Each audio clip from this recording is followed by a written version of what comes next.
Hey, this is Carla Michelle, and it's such an exciting time to be here with you again and again and to talk about all the great things that are happening. What is happening? Oh my gosh, I don't know if I've given you an update, but I am on at the recording of this podcast. I'm entering the fifth week of a 6 week group coaching. Strong group coaching is and it was amazing. It was great. There was growth, there was impact, there were tears, there was understanding, there was just just meaning in it. So if you did not get a chance to be a part of the strong group coaching that took place, when do we start? September, and we're ending next week. 6 weeks. So the month of September to October 6th. I did 6 weeks of just digging in for 90 minutes of going around the room, or was going around the Zoom, and had it virtually. Imagine one day we get to have this face to face. That would be great. So, yes, I am going to be doing it again. And if you're interested in grabbing a spot, there is only I like to go between let's say 4 and 6 spaces of opportunity to have that open for the group coaching, because it gives time for each individual to share and to get involved and to have some work done, meaning work application of what we're working on. And we do talk about the strong mythology of being strategic, using your talents, the power of resiliency, optimism, and how to view it in a way that works for you. And it's not always about being happy, but is a way to switch and rewrite your narrative of your story so that it works for you. And not always see the problem, but see the solutions, and necessary to understand that you're not just needed, because needed is short term. I say this all the time. Needed is temporary, but necessary is a requirement. And you're a requirement when you have your strategy, when you know how to use your talent and understand that resiliency and optimism is necessary for you to understand and go out and be the necessary person you have. What do you want to do in the world? What do you want to have on your job? What do you want to have in your business? What do you want to have as a leader, as an entrepreneur, as a mother, as a friend? There's things that we can all put in place so you can go global. Global doesn't always mean the whole wide world, but it can, and we're ready for that as well, which is great. But it also means that your world, how can you go ahead and use what you have to impact your world? If you want to be a part of the next cohort, how about that? Cohort 2 of the Strong Group Coaching, go ahead and send an email to hello at Dr. Carla Inc. DrCarlaInc.com. That's hello at drcarlainc.com. So, and one more thing, if you have not joined us for meditation, I have been doing meditation with a group of people every weekday at 6:30 a.m. Pacific Standard Time. If you're on the West Coast and hey, join us. Even on the East Coast, it's probably 9:30. Midland, you're at 8:30, and then the Mountain Time is 7:30. But join us. It's 10 minutes. I am talking, ladies and gentlemen, 10 minutes. We start at 6:30. You are done at 6:40. It is a great way to start your morning. It's a great way to include something in your morning to get focused, to set your intentions, to just calm your mind, and to really find harmony in your day. And such good feedback. I hear how someone is able to find and have just a better what's the word, not a relationship, a better interaction in their morning, getting their kids ready, getting themselves ready, working with clients. It just has helped their interaction, helping them think clearer and better and higher about a situation. People work out first, and they end this with a meditation, and it helps them have better communication in their business. And, it's just, you got to be there. So if you go to, once again, there is a link that I am going to make sure I put in the show notes. And it is my link tree that has all the information of what's coming up. But go ahead and click on that and then send an email if you're interested in the cohort 2 of Strong Group Coaching. Hmm? So that's a 5-minute commercial there. I want to talk today about the unconscious contracts. And I haven't heard this term because it's something that I have come up with on my own because, and maybe someone else says it, but it's real to me. And the unconscious contracts are the contracts that have come to you, that have been made by you, that you really don't really remember probably saying it, but you did it. And I will give you an example of what I mean. It is, I will say, when I was finding my footing after divorce, there were some contracts, said the words that I've said to myself, and I think they became unconscious, but it was very conscious what I said it, and I didn't say it to anybody, but it was, I wanted to make sure that I provided for my kids and they had stability. That was my goal because I felt that there were times that they did not feel stable and they did not feel what I would want them to feel or what I felt growing up in very stable home. That was something I said. And over the time that my kids grew up and they're older, they're 26, 25, 23, and 18, it just hit me probably last year that I gave, no, 2 years ago, that I gave myself permission to let go of that contract that I made. Because one, it was no longer necessary. Two, it was no longer serving me because I was still showing up in a way that was making that contract valid. Meaning I was over functioning as a mother. There were some things that as they were older, I needed to start not being available for, and um, not thinking it's okay. Knowing that it's not, how do I say this? Knowing that what I was doing was no longer okay. Not that it was bad, it's just not okay anymore. They're grown. There's things that I do not have to do. There's things I do not have to be a part of the way I did when they were smaller. Um, that is a sign of an unconscious contract. Another one was there was contracts I made about relationships with other females that were more, that were in a, because, okay, blah. Because my mother passed away, I know there was contracts I made in my relationship with other women because I wanted to be respectful, which I really wasn't with my mom. And if you know the backstory, I blame my mom for a lot of things that went on in my life growing up. Even though I blamed her, she wasn't aware of what was happening in my life because when she asked me if it was happening in my life, I never told her. I never confirmed it. Even though she suspected it, I never confirmed it. So, but still, I held resentment because I felt as my mother, she should know these things. So I had held resentment for 40 something odd years.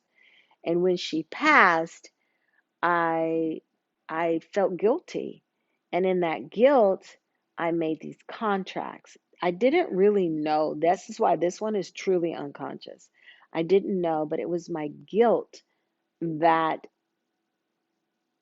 formed my behavior when it came to women and women older than me and wanting to be respectful and do everything probably not everything, but a lot more, being more sympathetic and empathetic to a relationship with a woman who could be like a mom. And one thing I had to learn was that contract, that other person, that other woman knew nothing about it, but my actions were that.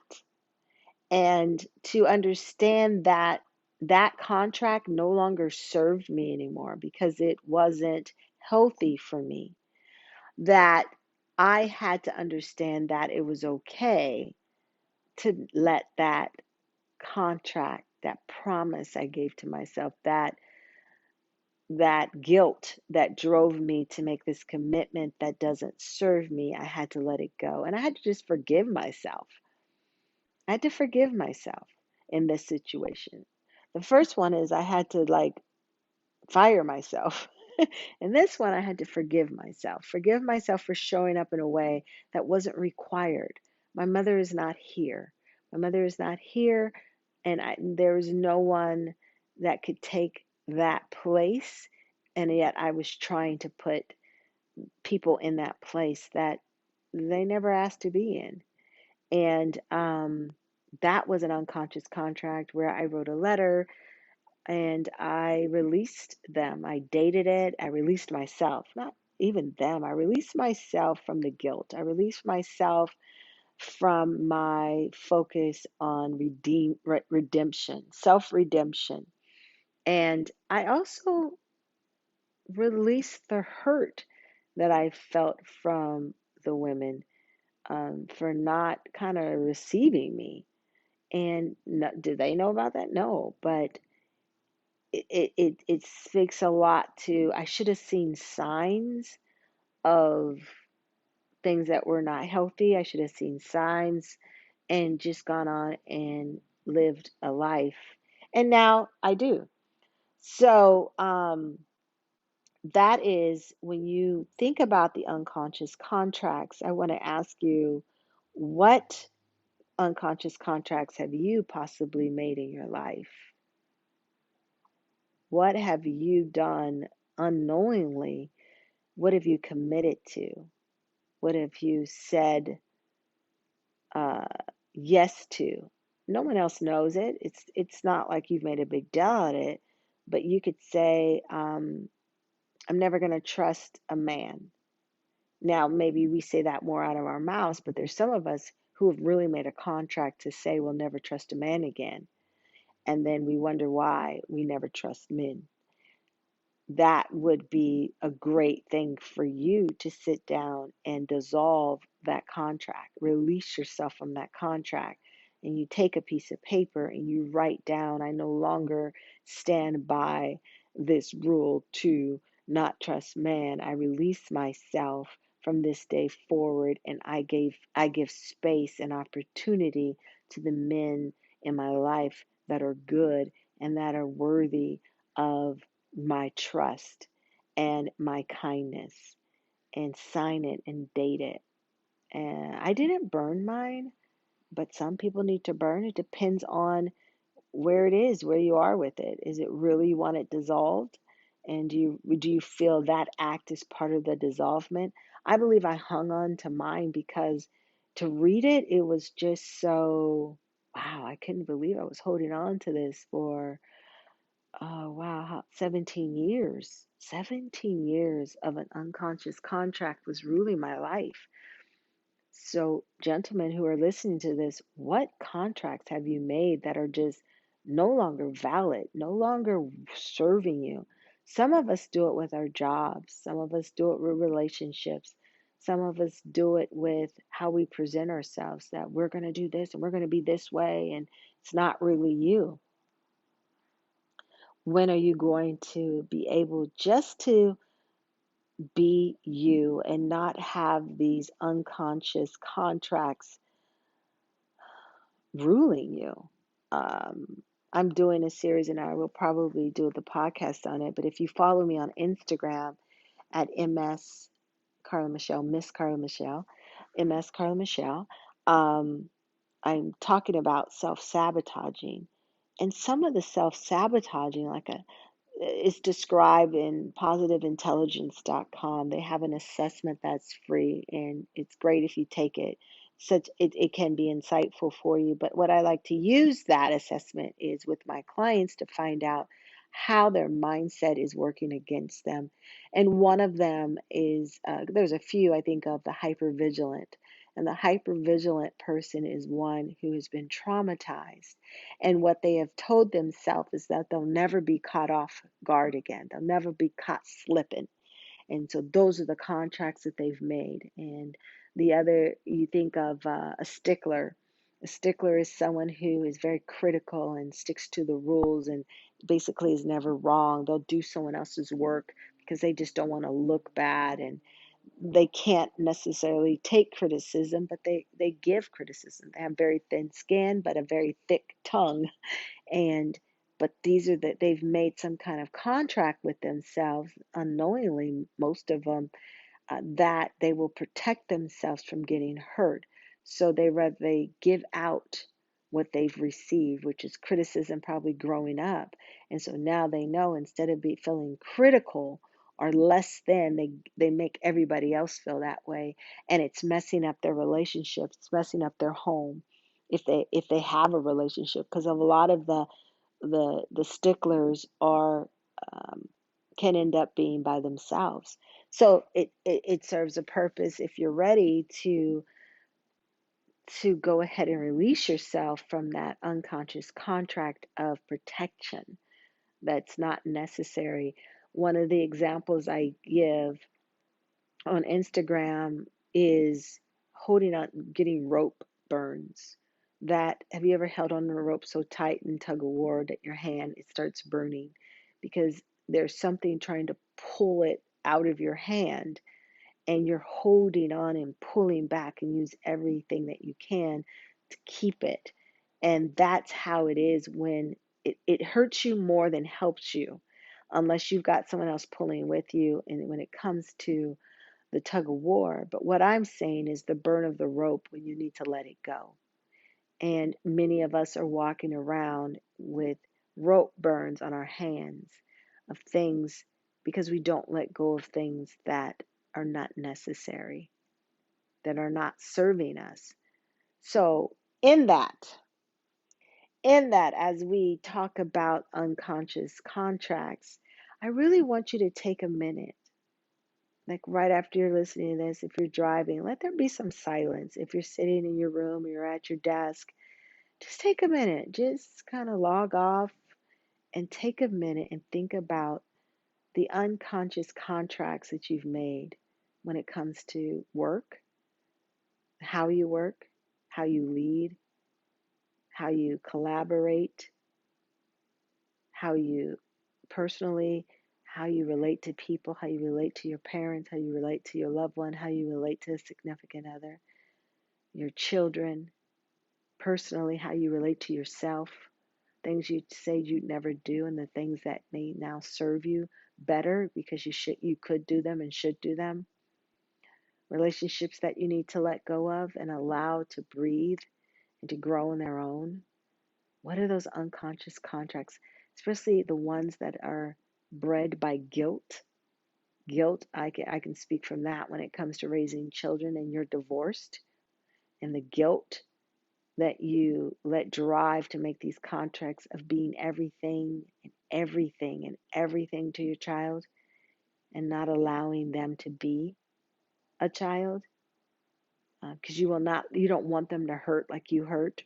You don't want them to feel the pain of your divorce. You don't want them to feel the pain of whatever is going on in your life.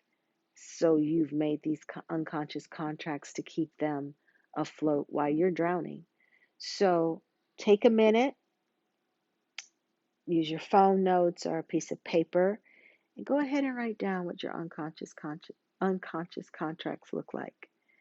And I would love to hear from you as always. You can reach me at hello@drcarlainc.com. Hello@drcarlainc.com. That's an email that I get. I get it. I see it. And I would love to see what your unconscious contracts are and what your assessment at the positiveintelligence.com. There's a free assessment. What does the assessment say about you and yourself and self-sabotaging? All right.